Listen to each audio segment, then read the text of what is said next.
So I just saw Until Dawn, the latest attempt by Sony to turn one of their video games into a movie.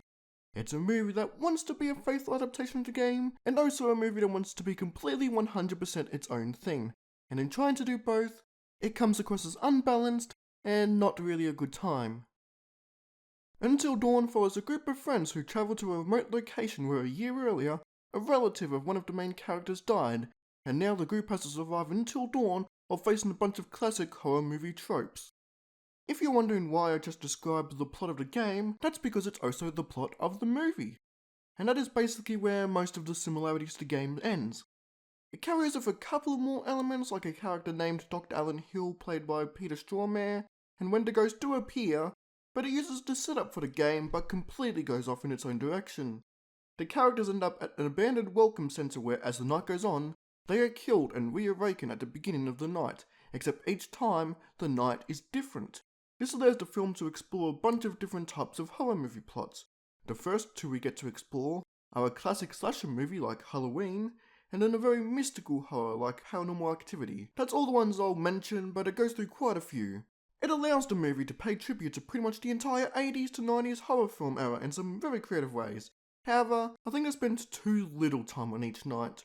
I would have liked to spend a bit longer with each of the monsters they face. It doesn't help that partway through the film they suddenly skip over a bunch of nights out of nowhere. We get like 15-second phone recording glimpses of a few, and it sucks because I wanted more. And wanting more I feel perfectly ties into the characters. We have 5 leads in this movie, which is a fine amount. The game had more, but that was also like 10 hours to tell its story, so 5 is sufficient. However, the thing is, they're not characters. They're not even stereotypes like some horror movies. They are nothing people. We have the mystical one who can sense things, and that's it. We have the guy who's a bit more logical but comes off as a dick. That's it. We have the guy who lost the girl. That's it. We have the girl who was in the movie. That's it. And we have the main character who they try and give a character arc where she keeps running away from things, except it's not really a character arc. In fact, for the first half of the movie, she seems like the opposite. She keeps running into danger. She's not running away from anything. And then one of the characters tell her, you have to stop running away. Like, what? Where did that come in? And then towards the end, she's like, I'm not running away anymore.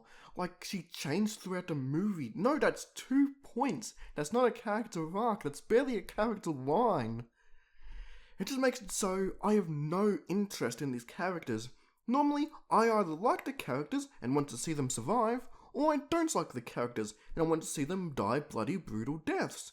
I actually do not care what happens to these people, and I feel like that's the biggest disappointment. It doesn't help that the performances in the movie aren't very good. Nobody's given an outright bad performance, but nobody is really trying. Well, that's a lie. Peter Stormare plays Dr. Alan Hill in the original game, and reprises the role in this movie, but is a very different type of character. His name is Alan Hill, and he's a psychiatrist, but that's all the two characters really have in common. However, he gives it all, and it's honestly a great performance with the material given. He has given it his best, and I really like the choices he makes as an actor. I don't want this review to be too negative, so let's talk about some of the other things I liked about this movie. For one, the movie is actually pretty scary. I was worried because it's rated MA in Australia, while the game it's based off got hit with an R rating, but the gore was the perfect level, and there were a few moments where it felt quite tense. I also do want to praise the movie's effects, both its practical and CGI ones. It perfectly balances the two very well, and at least from what I saw, the effects look really good and creepy. I do have one question though. Why was this an Until Dawn movie? It uses the setup for the game, but uses its own threats. It is one of the actors playing the same character, but the character is basically completely different from the games. It does feature Wendigos, but unlike the game where they're a huge part of it, here they're treated more as just one of the many monsters.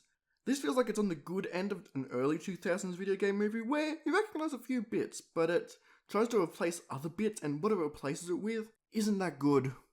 Overall, I am unimpressed with Until Dawn 2025. As someone who is a fan of the game, it doesn't feel like the game is enough to be interesting, and as someone who is a fan of movies, it's not strong enough to stand out against any other horror flicks. While its horror sequences are alright, they're not enough to prop up its weak script and characters. I give Until Dawn a 4 out of 10.